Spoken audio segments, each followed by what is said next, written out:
우리 앞뒤 좌우의 분들을 보시면서 서로 한번 인사했으면 좋겠습니다. 만나서 반갑습니다. 한 번 더 인사하겠습니다. 하나님의 복을 많이 받으십시오.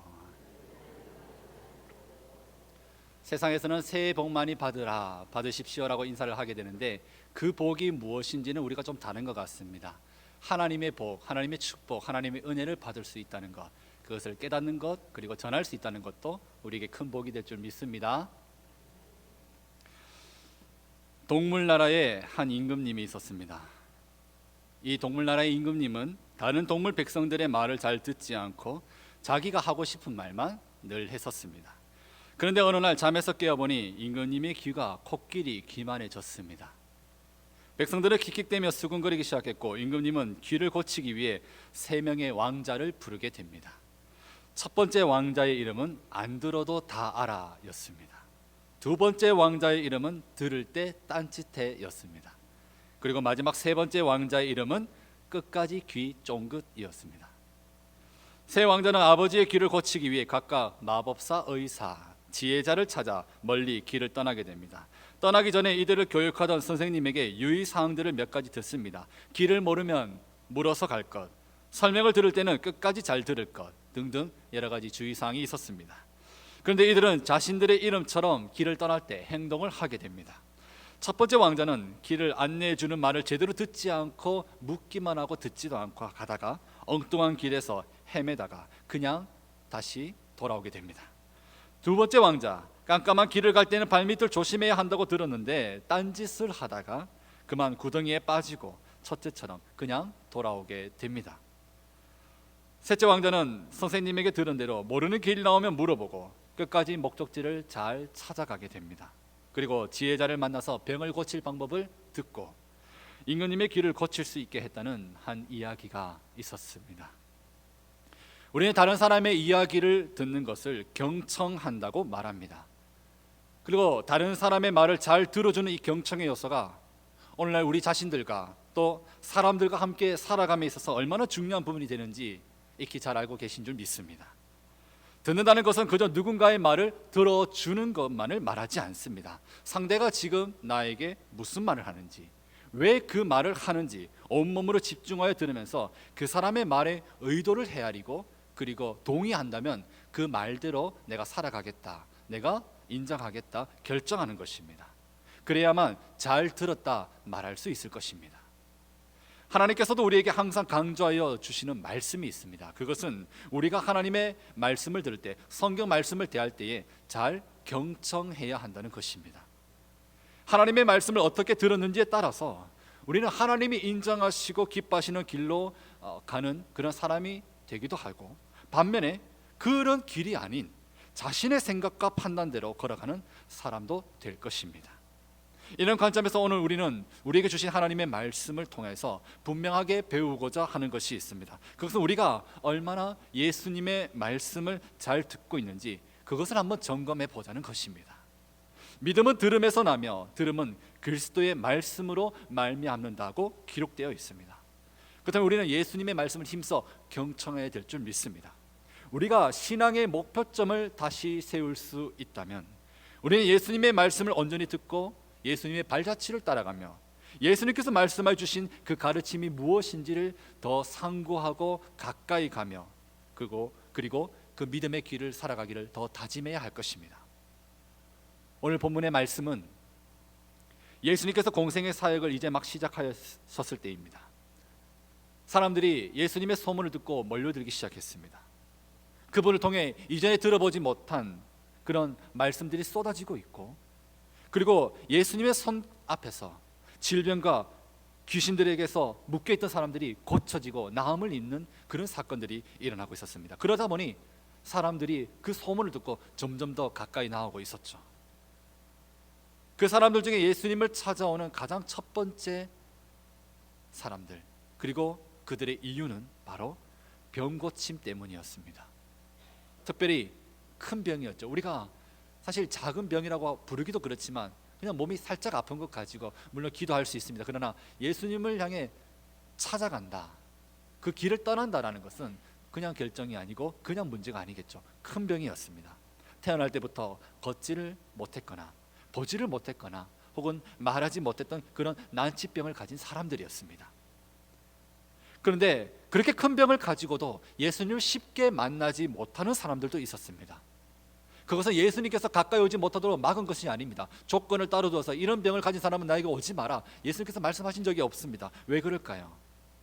오히려 너무나 큰 병을 가진 사람들이었기 때문에 그들 자신에게 어려움의 그 조건을 가지고 있었던 사람들이었습니다.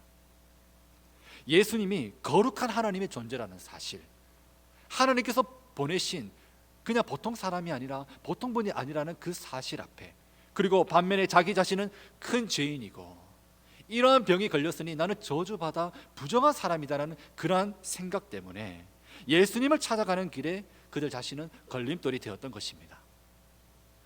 그 사람들 중에는 나병 환자들이 있었습니다. 예전에는 이 병을 문둥병이라 부르기도 하였습니다. 왜냐하면 피부와 근육과 뼈와 신경에까지 이 병에 걸리면 영향을 받았습니다. 감각이 사라지고 신체의 조직들이 문드러지면서 사라지고 흘러내리며 흉측한 모습이 되었던 것이죠. 당연히 신체의 모습 때문에 사람들은 또 전염의 이유 때문에 미관상 그들을 가까이 하지 못하였습니다. 부정적이라는 의미로 그들을 향해서 좋지 않은 마음도 품었었습니다. 예수님이 계셨던 당시에는 사람들의 거주지에서 아주 먼 곳에 이 나병 환자를 위한 장소를 따로 두게 하였습니다. 그들끼리 모여 살게 하였던 것이죠. 그리고 이 나병 환자들에게 한 가지 규칙을 정해 주었습니다. 길을 가다가 우연히 그들이 일반 사람을 만나게 된다면 즉시 입술을 가리고 나는 부정한 사람입니다, 나는 부정한 사람입니다를 외쳐라라고 했습니다. 이유가 무엇입니까? 알아서 피해가라는 것이죠. 그 사인을 너희들이 사이렌을 울리듯이 해주어야 한다고 그런 요청까지도 해주었던 것입니다. 그러니 당시 그들의 입장이 얼마나 불리한 삶이었고 조건이었는지 우리는 잘 알 수 있습니다. 이러한 배경을 가지고 오늘 우리에게 주신 이 말씀을 다시 한번 보았으면 좋겠습니다. 본문 12절을 같이 읽어보도록 하겠습니다. 예수께서 한 동네에 계실 때에 온몸에 나병 들린 사람이 있어 예수를 보고 엎드려 구하여 이르되 주여 원하시면 나를 깨끗하게 하실 수 있나이다 하니. 지금 이 본문은 어떤 상황을 말해주고 있습니까? 한 나병 환자가 있었습니다. 이 나병 환자와 예수님께서 만나게 되는 부분입니다. 근데 여기에 보시면 지금 이 나병 환자는 길을 가다가 우연히 예수님을 만나게 된 것이 아닙니다. 이 사람은 본래 자기가 있어야 하는 장소를 이탈하여 나왔습니다. 위험을 무릅쓴 것입니다. 큰 용기를 내어서 예수님의 소문을 듣고 예수님을 만나러 찾아온 것입니다. 이유가 무엇이겠습니까? 자신의 이 병을 예수님이라면 고쳐주실 수 있다는 믿음을 가지고였습니다. 그리고 그의 간청을 통해 이 사람이 얼마나 예수님 앞에 믿음을 가지고 있었는지 우리는 확인할 수 있습니다. 그는 예수님 앞에 엎드려 주님이 원하시면 나를 깨끗하게 하실 수 있습니다 고 고백합니다. 대단한 믿음을 고백하고 있는 것이죠. 예수님이 자신을 고칠 수 있는 분이라는 것을 확실히 알고 그 앞에 엎드린 것입니다. 그리고 예수님은 이 사람의 나아옴에 주저하지 않으시고 그를 향해 손을 내밀어 고침을 허락하여 주십니다. 이어서 13절 말씀도 우리 같이 한번 읽어보겠습니다. 예수께서 손을 내밀어 그에게 대시며 이르시되 내가 원하노니 깨끗함을 받으라 하신대 나병이 곧 떠나니라. 할렐루야, 아멘입니다. 우리 주님을 만난다면 이러한 놀라운 하나님의 고치심과 치유하심과 우리 가운데 모두 어두움과 귀신들이 떠나가는 역사가 일어날 줄 믿습니다. 나병 환자의 믿음 있는 간청함과 더불어 예수님의 즉각적인 응답하심이 이어지는 정말 확실하고도 아름다운 하나님의 역사의 그 은혜의 장면을 우리가 목도하고 있습니다. 사랑하는 성도 여러분들께서도 이처럼 주님 아버지 앞에 나아갈 때에 믿음의 고백과 함께 주저하지 않고 주 앞에 엎드려 주님 아버지 앞에 간청하시고 그리고 주님의 확실한 응답하심이 이어지는 은혜의 순간이 넘쳐나기를 축복합니다. 그러면 여기까지 모습이 딱 좋습니다. 우리의 간절한 마음과 기도, 그 마음을 돌아보시고 응답하시는 주님의 이끄심과 그리고 역사하심, 이것이 어우러질 때 우리는 부족함이 없는 모습으로 보게 됩니다. 여기까지만 해도 사실 충분합니다. 또 우리는 충분하기를 원합니다. 그런데 오늘 본문은 여기가 끝이 아니죠. 예수님께서는 여기가 끝은 아니라고 지금 이 본문의 말씀을 우리 모두에게 보여주시는 것입니다. 지금 이 나병 환자의 입장을 한번 생각해 보겠습니다. 어쩌면 이 사람은 그동안 그 병 때문에 자기 인생은 저주받고 망한 것이라 여기며 있었는지 모릅니다. 그 절망의 상황을 완전히 사라지게 해주신 예수님의 은혜로 이 사람은 기적을 경험하고 있고 말로 다 알 수 없는 기쁨이 그 안에서 솟아오르며 넘치고 있었을 것입니다. 만약 여기까지였다면 주님은 더 이상 아무 말씀하지 않으셔도 됩니다. 그 사람의 모습을 보면 좋구나, 나도 기쁘다, 그리고 끝냈을 수 있습니다. 그런데 그런 그에게 예수님께서는 마치 찬물을 끼얹으시듯이 경고의 말씀을 이어서 더해 주시다는 것입니다. 우리 본문 14절을 같이 한번 읽어보도록 하겠습니다. 예수께서 그를 경고하시되 아무에게도 이르지 말고 가서 제사장에게 내 몸을 보이고 또 내가 깨끗하게 됨으로 인하여 모세가 명한 대로 예물을 드려 그들에게 입증하라 하셨더니, 14절 앞부분에 보면은 예수께서 그를 경고하시되라고 말씀이 나와 있습니다. 여기서 이 경고하다로 번역된 단어는 누가복음에서 자주 나오는 파라겔로라는 헬라어 단어입니다. 이 단어의 의미를 살펴보면 이것은 가벼운 권면, 가벼운 부탁, 어떤 요청이 아닙니다. 강력히 명령한다는 의미를 가지고 있습니다. 그 다음에 예수님께서 지금 기뻐하여 병고침을 받은, 또한 예수님 자신이 그 고침을 허락하여 주신 그 사람 앞에 정색하시고 엄히 말씀하시며 강력히 이 말씀을 너가 들어야 한다고, 따라가야 한다고 말씀을 전해주고 계시더라는 것입니다. 예수님의 명령에는 5가지 아주 구체적인 내용이 들어있습니다.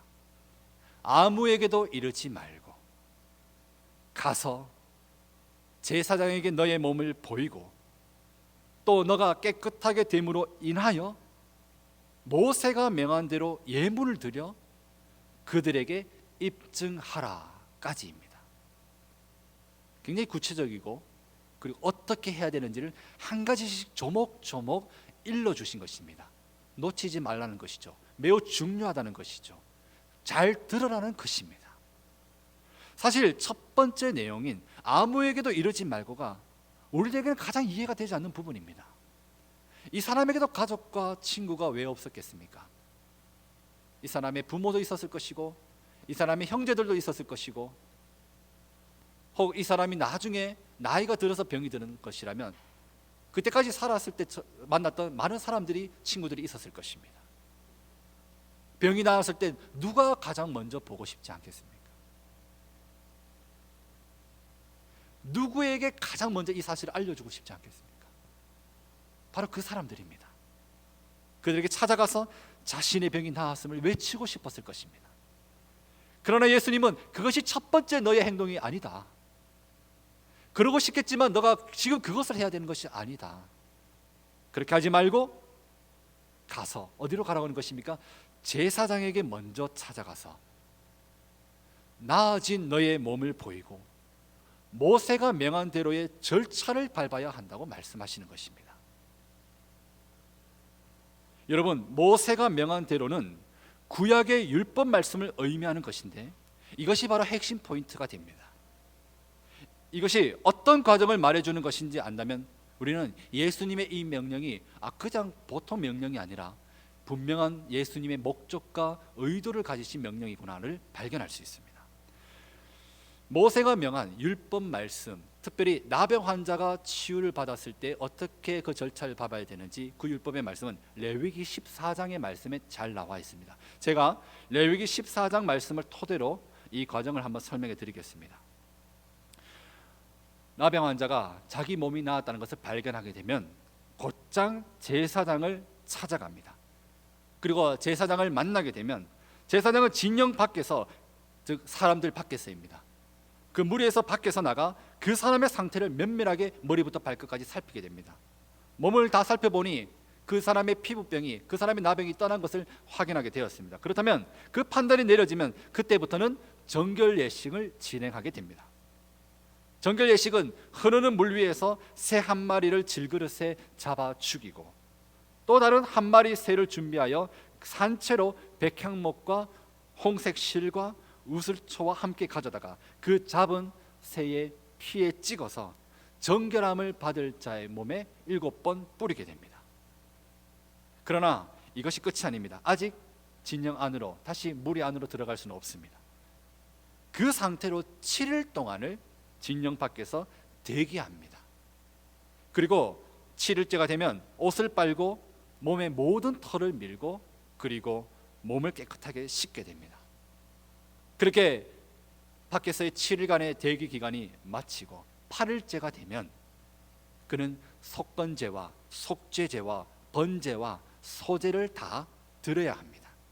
제사에 쓰일 제물을 구하는 것이 어렵더라도 힘에 미치는 대로 노력해서 반드시 처음부터 끝까지 이 과정을 다 하도록 했습니다.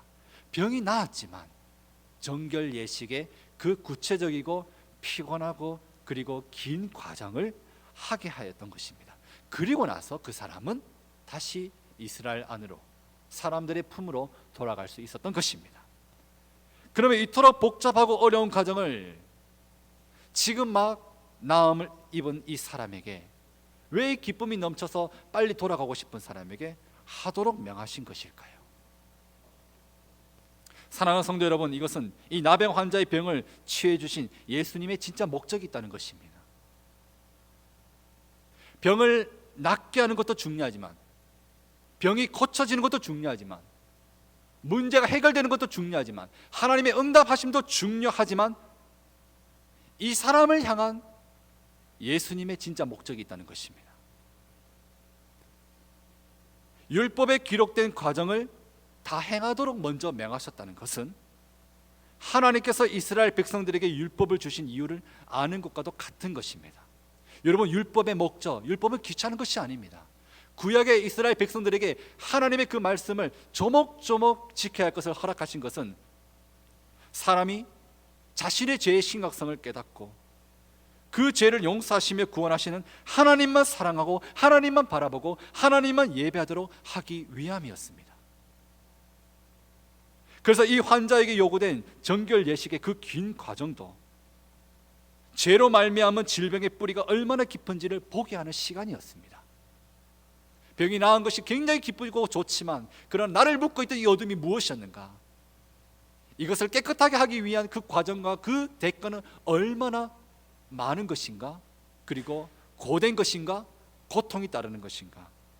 이것을 보게 하고, 그렇다면 하나님의 치유하심과 하나님의 구원하심과 하나님의 도우심은 얼마나 귀한 것인지를 깨닫고 가슴에 새기고 다시는 잊지 말고 앞을 향해 살아가야 한다는 것을 가르쳐 주시기 위함이었던 것입니다. 예수님께서 이 나병 환자에게 바라시는 것도 마찬가지입니다. 병은 나았지만 병이 나은 것보다 더 중요한 것은 이 병을 낫게 해주신 분이 누구시냐, 이 병을 치유해 주신 분이 누구신가, 그분의 말씀을 듣고 그분의 말씀에 순종하며 살아가는 앞으로의 믿음의 길이 더 중요하다는 것을 가르쳐 주고자 하신 것입니다. 그것이 병이 나은 기쁨을 누리는 것보다 더 중요한 앞으로의 믿음의 길이었던 것이죠. 그러면 이 엄한 14절에 나타나는 예수님이 강력하게 명령하시는 말씀을, 그 5가지 조목조목 일러주시는 구체적이기 때문에 안 들었다고도 할 수 없는 그 말씀, 그 명령을 듣고서 이 나병 환자는 순종하여 그 길을 걸어갔을까요? 아쉽게도 그는 그 길을 걸어가지 못합니다. 예수님의 말씀을 끝까지 듣지는 못했던 것이죠. 같은 사건을 기록한 마가복음 말씀이 있습니다. 마가복음 1장 45절에 보면 그의 뒷이야기가 좀 더 자세하게 기록되어 있습니다. 우리 마가복음 1장 45절 말씀 앞에 화면을 보시면서 같이 한번 읽어보도록 하겠습니다. 그러나 그 사람이 나가서 이 일을 많이 전파하여 널리 퍼지게 하니, 그러므로 예수께서 다시는 드러나게 동네에 들어가지 못하시고 오직 바깥 한적한 곳에 계셨으나 사방에서 사람들이 그에게로 나오더라. 이 사람은 예수님의 엄한 명령을 분명히 들었으나 그 말씀을 경청하여 듣지는 못했습니다. 제사장에게 찾아가지 않았습니다. 오히려 사람들에게 자신이 나았음을 많이 전하고 다녔습니다. 예 주님, 예 예수님, 제가 그렇게 하겠습니다 대답했는지 모릅니다. 그러나 거기까지였습니다. 그리고 이 사람의 이 선택은 크게 두 가지의 매우 좋지 않은 결과를 낳게 됩니다. 첫 번째는 이 나병 환자의 믿음의 삶입니다. 그는 믿음으로 잘 나왔었습니다. 잘 엎드렸습니다. 그의 연약함과 그의 불리한 조건을 뛰어넘는 용기와 도전으로 주 앞에 나아갔었습니다. 치유함을 받았습니다. 그런데 그는 자신을 치유하여 주신 예수님의 말씀에 불순종한 것이 치유 이후의 첫 번째 행동이 되고 말았습니다. 무엇입니까? 자신을 고쳐주신 분의 말씀을 듣지 않는 선택을 했던 것이죠. 여러분, 병을 고침받지만 병고침에서 끝나는 사람이 얼마나 많은지 모릅니다. 한국교회가 이처럼 많이 우리가 성장하고 그리고 부흥한 그 출발점에 보면 교회가 처음 천막에서 혹은 한강 강변에서나 말씀을 전하는 사람이 나타나면 그 자리에 고침을 받기 위해 목발을 짚고 깁스를 하고 그리고 앞을 보지 못한 채 뛰어나가는 사람들이 많았다고 합니다. 그리고 그 집회들이 마치고 예배가 마치고 나면은 놓고 가는 목발과 휠체어들이 한 트럭씩 나왔다고 하죠. 하나님께서 이 땅에 수많은 백성들을 불쌍히 여기시고 고치시고 그리고 가정과 환경과 사회를 일으켜 주신 많은 역사들의 그 이야기를 우리는 들으면서 이 교회로 나와왔고 우리는 함께 자랐고 이 자리에 또 서 있는 줄 믿습니다. 그러나 또 한편 또 다른 소식을 들어보니 그렇게 고침을 받은 사람들 중에 주 앞에 나와 예배자가 되어서 예수 그리스도의 말씀을 따라 순종하며 살아가는 사람들은 적었더라라는 통계와 결론이 함께 있다는 것입니다. 간절한 심정으로 하나님의 은혜를 구하고 응답을 받지만 딱 그곳에서 멈추고 더 이상 예수님의 말씀에 관심 없는 사람이 되어지고 주의 말씀을 따라 살아가는 사람이 없더라는 것입니다. 우리 하나님은 병을 고쳐주시면 끝나는 분이실까요? 하나님은 우리의 기도를 들어주시는 분으로만 계시는 것일까요? 아닙니다. 우리가 하나님의 자녀로 회복되어 말씀에 순종하며 살아가는 것만이 하나님이 우리에게 바라시는 믿음의 길입니다. 그렇기 때문에 우리에게 고쳐주신 것도 있으시고 해결해 주신 것도 있으시고 응답하여 주신 것도 있으신 것입니다. 그렇게 하여서 그 눈을 열어서 주 앞에 나오게 하기 위해서 살아계신 하나님의 그 역사하심을 보게 하기 위해서 그리고 주의 말씀을 따라 예배하는 사람이 되도록 하나님의 자녀의 삶을 살아가도록 원하셨기 때문에 우리들을 그렇게 부르신 것입니다. 그리고 이 나병 환자의 두 번째 좋지 않은 결과, 그 사람이 나아가서 사람들에게 많이 외치고 소문을 내면서 예수님 주위에는 병고침을 받고자 하는 사람과 여러 사람들이 큰 무리로 몰려오게 되었다는 것입니다. 예수님에 대해서 소문이 나고 사람들이 많이 몰려들면 더 좋은 것이 아니냐고 생각하는 분들도 있을 것입니다. 그러나 이 일로 말미암아 예수님은 그 마을에서 드러나게 다니지 못하시고 그저 병을 고치기 위한 사람들이 몰려들면서 오히려 사역은 방해를 받게 되었습니다.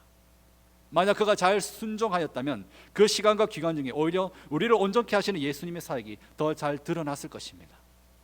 사랑하는 성도 여러분, 물론 이 나병 들린 사람의 큰 용기를 우리는 또 그가 예수님 앞에 간절히 나온 그 모습을 바라볼 때 대단한 믿음으로 인정할 수 있습니다. 하지만 오늘의 교훈을 잊지 마시길 바랍니다. 거기까지가 아닙니다. 우리의 믿음이 거기까지 종착이 아니라 아직 더 가야 할 길이 있다는 것입니다. 거기는 예수님이 우리들에게 무엇을 말씀하시는지 무엇을 요구하시는지를 잘 경청해야 하는 순종의 길, 믿음의 길이라는 사실입니다.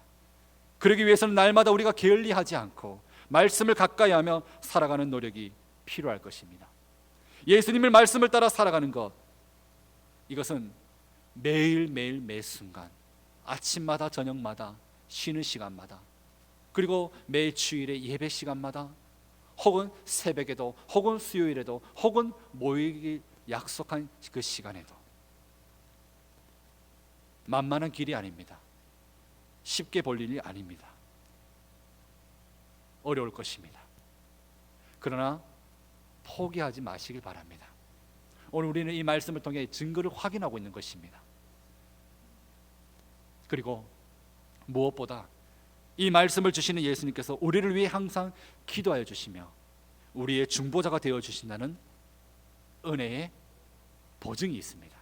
오늘 본문 마지막 절을 보게 되면 예수님께서는 실망스럽지만 이 일을 겪으셨지만 다시 한적한 곳을 찾아가 기도하시는 모습을 보게 됩니다. 우리는 이 예수님의 모습을 통해 큰 위로와 은혜를 받게 됩니다. 비록 부족한 믿음의 모습을 보이는 우리들이지만 예수님은 그런 우리들을 위해 여전히 기도하시며 은혜를 멈추지 않으신다는 것입니다. 마지막으로 다시 한번 말씀드리고 싶은 것은 믿음은 들음에서 나며 들음은 그리스도의 말씀으로 말미암는다는 것입니다. 그러니 예수님의 말씀을 늘 가까이 하시고 잘 경청함으로 그가 내게 말씀을 주시려고 하는 것이 무엇인지, 오늘 내게 예배해 주신 말씀은 무엇인지, 내가 놓치는 것은 없는지 주 앞에 주님 가까이 더 가까이 나아가시며 하나님이 기뻐하시고 열매 맺는 그 믿음의 길을 끝까지 잘 걸어가시기를 우리 주 예수 그리스도의 이름으로 간절히 축원합니다.